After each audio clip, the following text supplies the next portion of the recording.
வரணும், நீ மட்டும் வா அப்படின்னாங்க. அப்போ சிஸ்டர் வேண்டாமா, சிஸ்டர் வேண்டாம், சிஸ்டருக்கு நீ இது சைன் பண்ணிட்டா போதும், நீ மட்டும் கிளம்பி வா அப்படின்னு சொன்னாங்க. நான் சொன்னேன் நான் தனியாக வரமாட்டேன், I'll take my mom with me.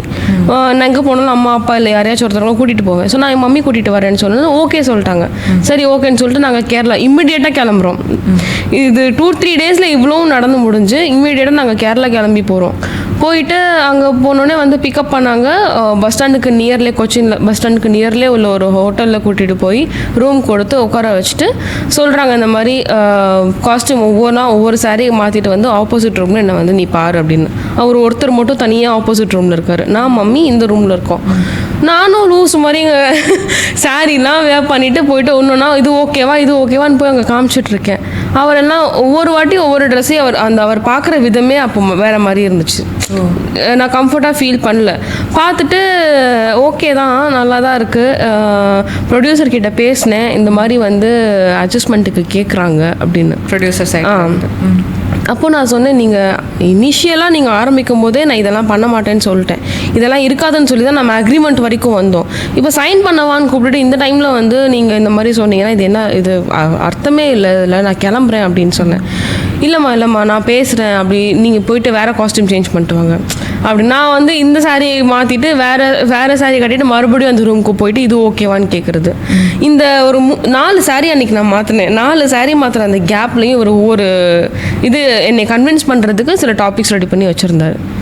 இல்லைம்மா அவர் வந்து ரெடியாக வச்சுருக்காரு, அவள் ஃபுல் பேமெண்ட் கூட பண்ணுறதுக்கு ரெடி உனக்கு இப்போது, ஆனால் இது கேட்குறாங்க, இதுக்கு நீ ஓகே பண்ணிட்ட அப்படின்னா நம்ம வந்து படம் ஆரம்பிச்சிடலாம், நீ இன்றைக்கி போகும்போதே கூட பேமெண்ட் வாங்கிட்டு போயிடலாம் அப்படின்னு சொன்னாங்க. எனக்கு சரியாக படலை. நான் அக்ரியே பண்ண மாட்டேன்னு சொல்லி தான் வந்திருக்கேன், நீங்கள் திரும்ப இதே தான் பேசுகிறீங்க, இது ஒர்க் ஆகாது, நாங்கள் கிளம்புறோம் அப்படின்னு சொன்னேன். சரி நான் பேசுகிறேன் மறுபடியும், நீ போய் வேறு ட்ரெஸ் போட்டு வா அப்படின்னு. நான் இங்கே வந்து அங்கே நடக்கிறது இங்கே வந்து மம்மிக்கிட்ட எக்ஸ்பிளைன் பண்ணுவேன். மம்மி இங்கே பயந்துட்டே உட்காந்துருப்பாங்க, அந்த பொண்ணு தனியாக அங்கே போயிருக்கா, என் பொண்ணு அங்கே யார் என்னன்னு தெரியாது முன்ன பின்ன. அவர் பார்த்தா டைரக்டர் மாதிரியே இல்லை, வேற ரோடு ஓரத்தில் கஞ்சா அடிக்கிற மாதிரி தான் இருக்கிற அவர் பார்க்குறதுக்கு. அது அவங்கள பார்த்தோன்னே மம்மிக்கு ஒரு நல்ல அபிப்பிராயமே இல்லை. பார்த்துட்டு அவங்க பயந்துட்டாங்க, இது வேணாம் நம்ம கிளம்பலாம், இது ஏதோ சரியாக படலை, அவர் நடிக்கிற மாதிரி தான் இருக்குது, நம்ம கிளம்புவோம் அப்படின்னு. ஆமாம் மம்மி அங்கே போனதுக்கு அப்புறமா இந்த மாதிரிலாம் சொல்கிறாங்க, இது ஒர்க் ஆகும்னு எனக்கும் தெரில, நம்ம கிளம்பலாம் அப்படின்னு சொல்லி மம்மியும் நாங்களும் பேசி கிளம்பும்போது அதுக்கப்புறம் திரும்ப வந்து மறுபடியும் இன்னொரு சாரி மாற்றிட்டு வந்துட்டியான்னு சொல்லி கதவை தட்டி கேட்குறாரு. சரி இந்த சாரி மாற்றிட்டு நான் போய் அவர்கிட்ட சொல்லிட்டே வந்துடுறேன், இது வேலைக்காக நாங்கள் கிளம்புறோன்ட்டு ஃபைனலாக சொல்லிடலான்னு சொல்லிட்டு. அப்போ கூட எனக்கு ஒரு லாஸ்ட் ஹோப் இருந்துச்சு, இதெல்லாம் இல்லாமல் நம்மளுக்கு ஓகே பண்ணிடுவாங்க மூவி, நம்ம பண்ணிடுவோம் அதில் அப்படின்னு ஒரு ஹோப்பினா நான் நிறையா ப்ரிப்பேர் பண்ணிட்டேன். எனக்கு அது ஒரு கெட்ட பழக்கம் இருக்குது. ஒருத்தவங்க ஒன்று சொன்ன உடனே அப்படியே அங்கங்கே இமேஜினேஷன் ஒரு பிக்சர் ஓடிட்டே இருக்கும் எனக்கு பின்னாடி, ஆஹா அப்படி ஓடிட்டு இருக்கும். ஸோ அதுக்கு நான் வந்து என்னை ப்ரிப்பேர் பண்ண நான் ஸ்டார்ட் பண்ணிடுவேன். மறுபடியும் ஒரு லாஸ்ட் ஹோப்பாக திரும்ப சாரி மாற்றிட்டு நான் போயிட்டு, இங்கே பாருங்கள் நீங்கள் எனக்கு நல்ல டேலண்ட் இருக்குது, நீங்கள் சொல்லியிருக்கீங்க உங்களுக்கு ஓகே, நான் உங்கள் மூவிக்கே நான் ஓகேன்னு சொல்லியிருக்கீங்க, எல்லாமே பண்ணி அக்ரிமெண்ட் போட்டதுக்கப்புறம் நீங்கள் இந்த மாதிரி பேசுகிறது லாஜிக்கே கிடையாது, ஒரு சான்ஸ் கொடுத்து பாருங்கள், உங்களுக்கு வந்து காசு கொடுத்தா எத்தனையோ பேர் வராங்க, நீங்கள் ஓப்பனாக சொல்கிறீங்க, நீங்கள் அந்த மாதிரி என்னமோ பண்ணிக்கோங்க, அது உங்களோட பர்சனல், எனக்கு ஒரு சான்ஸ் கொடுங்க, இந்த மாதிரி வேண்டாம், எனக்கு ஒரு நல்ல விதத்தில் வளரணும், நான் ரொம்ப வெயிட் பண்ணி நான் டயர்டாகவே ஆகிட்டேன், இப்போ திரும்ப ஒரு ஹோப்பில் தான் வந்து உங்ககிட்ட கேட்குறேன் அப்படின்னு. நான் பேசினேம்மா, ப்ரொடியூசர் வந்து அவர் ஓகே பண்ணிட்டார், வேணான்னு சொல்லிட்டாரு, ஆனால் நீ ஏன் கூட அட்ஜஸ்ட் பண்ணுற மாதிரி இருக்கும் அப்படின்னு. இது முடியவே முடியாது, பேசி பிரயோஜனமே இல்லை அப்படின்னு சொல்லிட்டு உங்களுக்கு வந்து நீ இப்போ அப்புறம் அவங்க சொன்னாங்க, நீ இப்போ நோன்னு சொன்னேன்னா உன்னை அனுப்பிச்சிட்டு அடுத்து உடனே இன்னொரு பிள்ளைய கூட்டு நான் சைன் பண்ணிடுவேன், படம் நாங்கள் ஆரம்பிச்சிட்டோம் அப்படின்னு, தாராளமாக ஆரம்பிச்சுக்கோங்கன்ட்டேன்.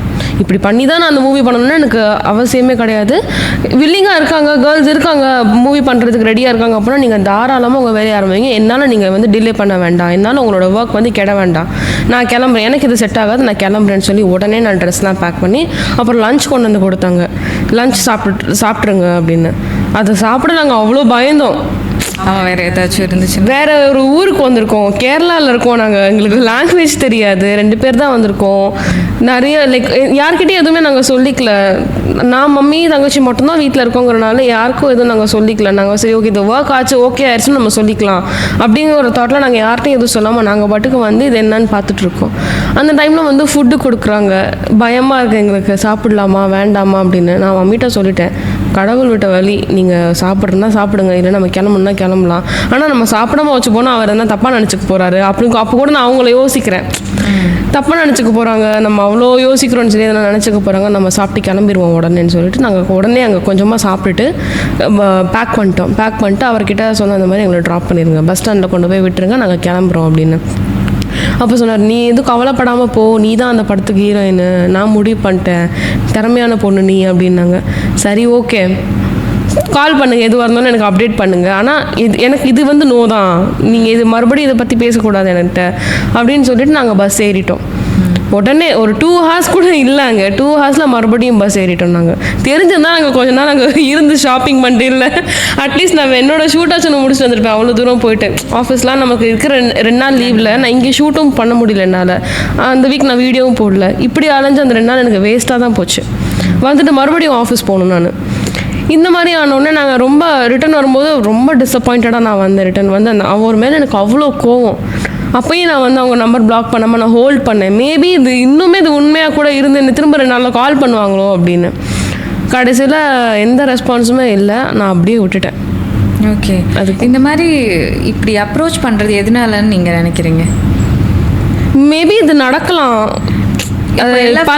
பழகி இருக்காங்களா என்ன எனக்கு புரியல. ஆனால் சீரியஸாக எனக்கு தெரியல. யோசிக்கும் போது உங்களுக்கு என்ன தோணுது? லைக் இப்படி இவங்களுக்கு ஒரு ஹோப் இருக்கு, யாராச்சும் ஒருத்தர் இந்த மாதிரி வந்ததுனால தானே நம்ம இந்த மாதிரி ஒரு வேலை போகுது. பேசி வந்து ஆப்போனண்ட் மனசில் வந்து ஆசையை வளர்த்துடுறது.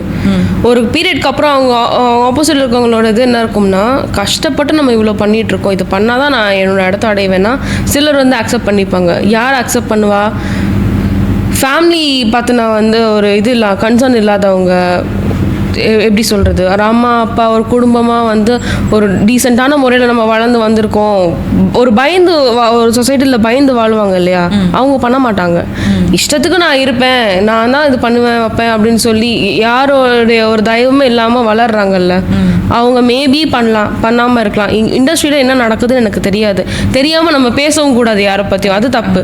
ஸோ இது ஏன் இந்த மாதிரி வருதுன்னு தெரில. நடந்துகிட்டு இருந்துச்சுன்னா இது நிறுத்திட்டாங்கன்னா ரொம்ப நல்லாயிருக்கும். ஏன்னா திறமையானவங்க எவ்வளவோ பேர் வெளியே வந்து இந்த ஒரு விஷயத்தினால ரொம்ப லேக் ஆகிட்டு எவ்வளோ ஃபேமிலிஸில் வந்து இண்டஸ்ட்ரினாலே பயப்படுறாங்க, விட மாட்டுறாங்க. அது என்ன காரணம்னு நினைக்கிறீங்க? ஆமாம், கரெக்ட். சினிமானாலே தப்பு, சினிமானாலே வந்து ஒரு பொல்லாத ஒரு கூட்டம் அப்படி இப்படின்னு சொல்கிறாங்க. கிடையாது. சினிமா மேலே மதிப்பு மரியாதை இருக்கிறவங்க, சினிமா ஒரு தொழிலாக பண்ணி அதை கடவுளாக மதிச்சதை பண்ணுறவங்களுக்கு இந்த மாதிரி தாட் வராது. புரியுதுங்களா உங்களுக்கு? யாரோ ஒருத்தவங்க காசு கொடுக்குறாங்க, நான் வந்து ஒரு கதையை சொல்லிட்டு உள்ளே வந்து நான் அந்த காசை வாங்கி இங்கே கொடுத்துட்டு நான் நடுவில் இந்த மிடில் பர்சன் இருக்காங்கல்ல, இன்பிட்வீனில் உயிரை கொடுத்து உழைக்கிறவங்க ஒரு பக்கம் இருப்பாங்க, சம்பாதிச்ச காசெல்லாம் இதுக்கு ஸ்பெண்ட் பண்ணுறவங்க ஒருத்தவங்க இருப்பாங்க, அதாவது ப்ரொடியூசர் அண்ட் டைரக்டர். ஓகேங்களா? இதுக்கு மிடில் இருக்கிறாங்க பார்த்தீங்களா, இந்த காஸ்டிங் கால் எடுத்து விடுறவங்க, எடுபடி வேலை பார்க்குறவங்க, இவங்க கிட்ட இருந்தால் மேபி இதை ஆரம்பிச்சிருக்கும் எனக்கு தெரிஞ்சு. ஏன்னா அவ்வளோ காசு பணம் இருக்கிறவங்க வந்து இப்படி படம் எடுக்கும்போது அந்த ஹீரோயினை வந்து என்ன நினைப்பாங்க, என் படத்துக்கு வந்து இவங்க நடிச்சு கொடுத்தாங்கன்னா என் படம் வந்து பெருசாக வந்துடும். கரெக்ட். நான் வந்து இப்போ எவ்வளோ இன்வெஸ்ட் பண்ணுறேனோ அதை விட ட்ரிபிள் அமௌண்ட் நான் வந்து ஏர்ன் பண்ணுவேன். அந்த ஒரு தாட் தான் அவங்களுக்கு இருக்கும். ஒரு டைரக்டருக்கு உயிரை கொடுத்து ஒரு டே அண்ட் நைட் அவர் ஸ்கிரிப்ட் எழுதியிருப்பார், இல்லை டைரக்ட் பண்ணுறது எவ்வளோ கஷ்டம் நம்மளுக்கு தெரியும்.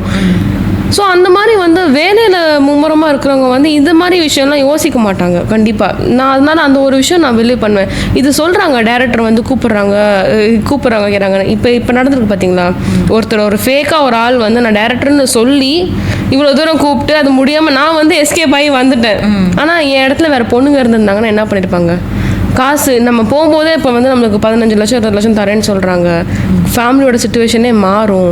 நான் கஷ்டப்பட்டால் பரவாயில்ல, இது இதோட அழிஞ்சிரும், நானும் அதுக்கப்புறம் நான் வந்து ஏர்ன் பண்ணுவேன் அப்படிங்கிற ஒரு தாட் ப்ராசஸில் சப்போஸ் எங்கன்னா பொண்ணுங்க ஸ்லிப் ஆகிட்டாங்கன்னா ஏமாற்றிட்டு தான் போவாங்க அவங்க. எனக்கு தெரில, எனக்கு அப்புறம் வந்து அந்த பர்சன் கிட்ட இருந்து எத்தனை பேருக்கு காண்டாக்ட் இருக்கும், எத்தனை பேர் இதில் சிக்கியிருக்காங்கன்னு எனக்கு தெரில. இது என்னோடய பேஜில் மட்டும் போட்டால் எல்லாருக்கும் ரீச் ஆகும்னு எனக்கு தோணலை. கரெக்டாக ஒரு இடம் நமக்கு கிடைக்கும் அங்கே சொல்லணும்னு நான் கண்டிப்பாக நான் வெயிட் பண்ணிட்டு இருந்தேன். இது நடந்து ஒரு 3 months இருக்கும். ஓகே, இந்த பர்சனோட நம்பர் அதை ஏதாச்சும் ரிலீவ் ஒரு காண்டாக்ட் நம்பர் இருக்கு என்கிட்ட. காண்டாக்ட் நம்பரு ஆனால் தான் அவர் பேர் கூட என்னன்னு எனக்கு தெரியாது. வினோத்னு சொன்னாங்க. ஸோ நான் வினோத் அப்படின்னு சொல்லி சேவ் பண்ணி வச்சுருக்கேன். அவர் வந்து ஒரு எப்படி ஒரு 40+ இருப்பார். அவர் பார்த்தா ஒரு டைரக்டர் ஃபீலே இருக்காது. சுத்தமாக இருக்காது. ஒரு டைரக்டர் எப்படி இருப்பாங்களோ அந்த மாதிரி இருக்க மாட்டாங்க. அவங்க வே ஆஃப் டாக்கிங் எதுவுமே வந்து தமிழில் தான் பேசுனாங்க. எதுக்கு சம்மந்தமே இல்லாமல் கேரளாவில் கூட்டிகிட்டு போய் இது பண்ணாங்கன்னு தெரில எனக்கு. தமிழில் தான் பேசினாங்க. தமிழ் பால் மாதிரி தான் இருக்குது பார்க்குறதுக்கு, பட் தெரியல நம்மளுக்கு. ஸோ நான் வந்து இண்டஸ்ட்ரியில் இருக்கிறவங்களுக்கு நான் ரொம்ப மதிப்பு மரியாதை கொடுக்குறவ. நான் யாரையுமே தப்பு சொல்ல மாட்டேன். ஏன்னா எனக்கு உள்ள என்ன நடக்குதுன்னு தெரியாது. நான் இன்னமும் ட்ரை பண்ணிகிட்ருக்கேன். திறமைக்கு கண்டிப்பாக வேலை இருக்குது. எல்லாருமே வந்து அந்த மாதிரி அட்ஜஸ்ட் பண்ணி தான் வந்திருக்கோன்னா வாய்ப்பே கிடையாது. எவ்வளவோ பேர் இருக்காங்க இண்டஸ்ட்ரியில் டீசெண்டாக ட்ரெஸ் பண்ணி நடிக்கிறவங்களே. ஆமாம், கொஞ்சம் ட்ரெஸ்ஸு இப்படி ஆனால் கூட நான் வந்து அந்த ஸ்க்ரீன் அந்த இது வந்து ஷார்ட் வந்து நான் வந்து அலோவ் பண்ண மாட்டேன்னு சொல்லி நடிக்கிறவங்க எவ்வளவோ பேர் இருக்காங்க இன்றைக்கி டேட்டுக்கு. ஆமாம். ஸோ நம்ம அதனால அவங்களாம் வந்து அப்போ இந்த மாதிரி பண்ணிட்டு தான் வந்திருப்பாங்களா உள்ளனா? கண்டிப்பாக கிடையாது. இல்லை, ஒருத்தவங்களோட வே ஆஃப் டாக்கிங், அவங்க நடக்கிறது, அவங்க நடிக்கிறது, இதெல்லாமே வச்சு நம்ம கண்டுபிடிச்சிடலாம் அவங்க எந்த மாதிரி ஒரு பேக்ரவுண்ட் வந்திருக்காங்க, எதை எக்ஸ்பீரியன்ஸ் பண்ணி வந்திருப்பாங்க அப்படின்னு. ஸோ கண்டிப்பாக டேலண்ட்டுக்கு வேலை இருக்குது இண்டஸ்ட்ரியில், தமிழ் இண்டஸ்ட்ரியில். ஆனால் ஒரு சிலரால் இந்த மாதிரியான ரூமர்ஸ் பரப்பி எல்லாருமே பயப்பட ஆரம்பிச்சிட்டாங்க. ஆமாம், சினிமா ஃபீல்டுனாலே இப்படிதான் அப்படின்னு ஒரு தாட். எங்கே நீங்கள் ஷூட்டுக்கு போங்க, செட்டுக்கு போங்க, அந்த செட்டில் ஒரு 50 பேர் 60 பேர் வந்து பரபரன்னு ஒர்க் பண்ணிட்டு இருப்பாங்க. அந்த டைரக்டர் கூட ஒரு துடிப்பாக 4-5 பசங்க இருப்பாங்க. நானும் நாளைக்கு இந்த லெவலுக்கு வரணும், நானும் வந்து இந்த மாதிரி ஒரு டைரக்ஷன் பண்ணணும், அசிஸ்டன்ட் டைரக்டராக ஒர்க் பண்ணுற பசங்க எல்லாம் வந்து நம்ம ஏஜ் கேட்டகரி பசங்க. வயசானவங்கலாம் இப்போ கிடையாது. எல்லாமே வந்து யங்ஸ்டர்ஸாக இறங்கிட்டாங்க. அவங்க எல்லாருக்கும் வந்து அடுத்தடுத்து நான் எப்படி என் லைஃப்பில் முன்னேறலாங்கிற மைண்ட் செட் மட்டும்தான் இருக்கும். அந்த ப்ரீவியஸாக வந்து செட்டில் வந்து எடுபடியாக இருந்தவங்க, அப்புறம் வந்து இந்த மாதிரியான ஆளுங்க இருக்காங்கல்ல, இப்போ எல்லாம் 40+ 50+ ஆளுங்கலாம் வந்து அந்த செட்டில் வந்து ஒர்க் பண்ணவங்க கூட மேபி அவங்க எப்படின்னு எனக்கு தெரில, டெக்னீஷியன் சொல்லுவாங்களா என்னன்னு எனக்கு தெரில, அந்த செட்டை வந்து ரெடி பண்ணி கொடுக்குறது, காஸ்டிங் எடுத்து கொடுக்குறது, இந்த மாதிரி ஆளுங்க மைண்டெல்லாம் இன்னமும் அதான் ஓடிட்டுருக்கு. ஒரு கான்ஃபிடென்ட்டாக நம்ம போய் அங்கே நிற்போம். என்னோட சீன் வரப்போது நான் வந்து அதில் ஒர்க் பண்ண போகிறேன், லைட்டு கேமராலாம் ரெடியாக இருக்கும், கிட்ட வந்து அப்படியே காதில் ஓதிட்டு போயிடுவாங்க. பொம்பளை பிள்ளைக்கு இதெல்லாம் தேவையாமா? சினிமா ரொம்ப மோசம், நீ நினைக்கிற மாதிரிலாம் இல்லை. ஆனால் அவங்களே தானே கூப்பிட்டு நைட்டு கூப்பிடுவாங்களே, என்ன பண்ணுவேன் அப்படின்ட்டு போயிடுவாங்க. மைண்ட் அப்படியே அங்கிட்டு போயிடும் நம்மளுக்கு. சீன் சொல்லிடுவாங்க, ஸ்க்ரீன் இப்போ இது ரோல் ஆக்ஷன் சொல்லிட்டாங்கன்னா என்ன பண்ணணுங்கிறது இருக்காது. என்னோட மைண்ட் வேற எங்கேயோ போயிடும். கூப்பிடுவாங்களோ, ஒரு வேறு எதாவது பண்ணிடுவாங்களோ, ஒரு மாதிரி ரோல் ஆகிட்டு இருக்கும். எதுக்கு உங்களோட தாட்லாம் இப்படி இருக்குது அப்படின்னு நம்ம யோசிக்க ஆரம்பிச்சிருவோம். ஆனால் இங்கே வந்து அவங்க சொல்லிட்டு இந்த பசங்களை நம்ம பார்க்கும்போது, இந்த டைரக்டராக இருக்கட்டும், அங்கே கூட ஒர்க் பண்ணுற அந்த ஏடி பசங்களாக இருக்கட்டும், பார்க்கும்போது அவங்க வேர்த்து விறுவிறுத்து சாப்பிடாமையும் அவ்வளோ கஷ்டப்பட்டு அங்கே வந்து அவங்க ஒர்க் பண்ணிட்டு இருப்பாங்க. தோணவே செய்யாது நம்மளுக்கு, சே இவங்கெல்லாம் எப்படி கேட்பாங்க, அந்த மாதிரிலாம் இருக்கவே இருக்காது. அங்கே வந்து கொஞ்சம் ஏஜ்டான பீப்புளாக இருப்பாங்க. அதை வச்சு நான் வந்து கொஞ்சம் கணிச்சுப்பேன், ஓகே நீங்கள் வந்து இன்னமும் அந்த இதுலேயே தான் இருக்கீங்க. ஆரம்பத்தில் பயன்படுத்தினாங்க எல்லாம் சினிமாவை பற்றி, அந்த மாதிரி பீப்புள் தான் இன்னமும் அதை வந்து கண்டினியூ பண்ணுறாங்க. பட் இப்போ உள்ளே வர்றவங்க, விஸ்காம் படிச்சுட்டு வரவங்களா இருக்கட்டும், இல்லை இப்போ எவ்வளவோ பேர் இப்போ யங்ஸ்டர்ஸ் வந்துட்டு இருக்காங்க உள்ள, அவங்கெல்லாம் வந்து இந்த மாதிரி வேர்ட்ஸ்க்கு யூஸே பண்ண மாட்டாங்க. அப்புறம் செட்டில் வந்து கெட்ட வார்த்தையில் திட்டி பேசிக்கிறது, இது எதுவுமே இல்லை. டீசெண்டாக ஒரு ஹியூமன் பீங் எப்படி நம்ம இது பண்ணுவோமோ, ட்ரீட் பண்ணுவோமோ, அந்த மாதிரி பண்ணி ஷூட் இப்போல்லாம் ஸ்மூத்தாக தான் போயிட்டுருக்கு. அது ஆனால் காஸ்டிங் வைக்கிறவங்கள வந்து கரெக்டாக வச்சாங்கன்னா மேபி இதெல்லாம் கண்டினியூ ஆகாதுன்னு ஒரு ஹோப் இருக்குது எனக்கு. ஓகே, ஃபஸ்ட்டு மாதிரி ஆடிஷன்ஸே வரதில்லையே இப்போது.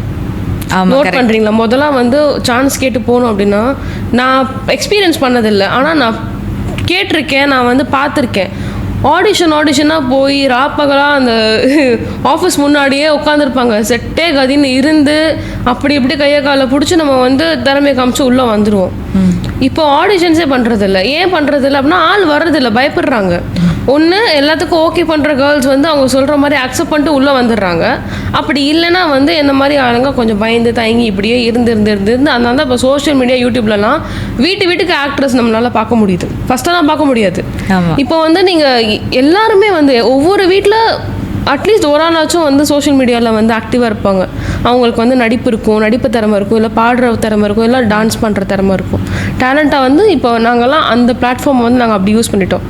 நீங்கள் சான்ஸ் கொடுக்கலன்னா என்ன, எனக்கு திறமை இருக்குது, நான் வந்து என்னை வெளியே காட்டணும், ஏன்னா இது வந்து ஒரு பிளாட்ஃபார்மாக நான் எடுத்துக்கிறேன். ஸோ எனக்கு என்ன வருமோ, என்னால் என்ன முடியுதோ, நாங்கள் ஷூட்லாம் வந்து ஃபோனில் தான் எடுப்போம், நானே தான் எடிட் பண்ணுவேன் அதெல்லாம். ஸோ கிடைக்கிற டைமில் அதான் பண்ண முடியும் நம்மளால். என்னால் என்ன முடியுமோ நான் அதை பண்ணி என்னது போட்டுட்ருக்கேன். என் திறமையை லைக் பாராட்டுறாங்க எல்லோரும், என்னை லைக் எப்படி சொல்கிறது, என்னை விஷ் பண்ணுறாங்க, ப்ளஸ் பண்ணுறாங்க, உனக்கு ஃப்யூச்சரில் நல்ல ஒரு ஆப்பர்ச்சுனிட்டி கிடைக்கும் அப்படின்னு. இதெல்லாம் கேதர் பண்ணி இதெல்லாம் பார்த்துட்டு ஒருத்தவங்க எனக்கு வந்து ஒரு குட்டி ரோல் சும்மா ஒரு எனக்கு டைலாக் கூட வேணாம், நீ டைலாகே இல்லாமல் உனக்கு சும்மா அப்படி போ அப்படி வா அப்படின்னு சொல்லி ஒரு பெரிய படத்தில் எனக்கு கொடுத்தா கூட அது எனக்கு சக்ஸஸ்ன்னு தான் நான் சொல்லுவேன். ஏன்னா நான் எதுவுமே இல்லாமல் இவ்வளோ தூரம் ரீச் ஆகிட்டேன்ல. இன்னும் ஒரு 10 படம் நான் அதே மாதிரி பண்ணேன்னா ஒரு ரெக்கக்னிஷன் இருக்கும் எனக்கு. அதுக்கப்புறம் எனக்கு குட்டியாக ஒரு டைலாக் கொடுப்பாங்க. அந்த ஒரு ட்ரஸ்ட்டில் தான் நான் இவ்வளோ பண்ணிகிட்ருக்கேன். அந்த குட்டி டைலாக்ல நல்லா பர்ஃபார்ம் பண்ணிட்டேன் அப்படின்னா ஒரு அடுத்த படத்தில் எனக்கு வந்து ஒரு ரோல் கொடுப்பாங்க, இந்த கேரக்டர் நீ பண்ணு அப்படின்னு. அந்த மாதிரி தான் நான் என்னோட இது க்ரோத் வந்து நான் பிளான் பண்ணியிருக்கேன். எடுத்த உடனே எனக்கு அவ்வளோ பெருசு எனக்கு வேண்டவே வேண்டாம். குட்டி குட்டியாக நான் பண்ணி ஆரம்பித்தாலும் அது வந்து ஒரு கரெக்டான ஒரு முறையில் இருக்கணும். தப்பாக நம்ம எல்லாம் பண்ணி போயிட்டு அந்த காசு நம்ம ஏர்ன் பண்ணி ஒரு நாள் நம்மளால் நிம்மதியாக தூங்க முடியுமா? கரெக்ட். அதுதான் நான் யோசிக்கிற விஷயம். ஸோ ஓகே, இப்போ வந்து இந்த மாதிரி ஸ்கேமர்ஸ் எல்லாம் நம்ம எப்படி கண்டுபிடிக்கலாம்? லைக் இது ஸ்கேமாக இருக்கும் அப்படிங்கிறது சொல்கிறதுக்கு பயப்படுவாங்க. இப்போ நான் இங்கே வந்து ஓப்பனாக சொல்லிட்டேன். இதில் எத்தனை டேரக்டர்ஸ் வந்து நான் சொன்னதில் அந்த கேட்டகரியில் வருவாங்கன்னு தெரியாது நம்மளுக்கு.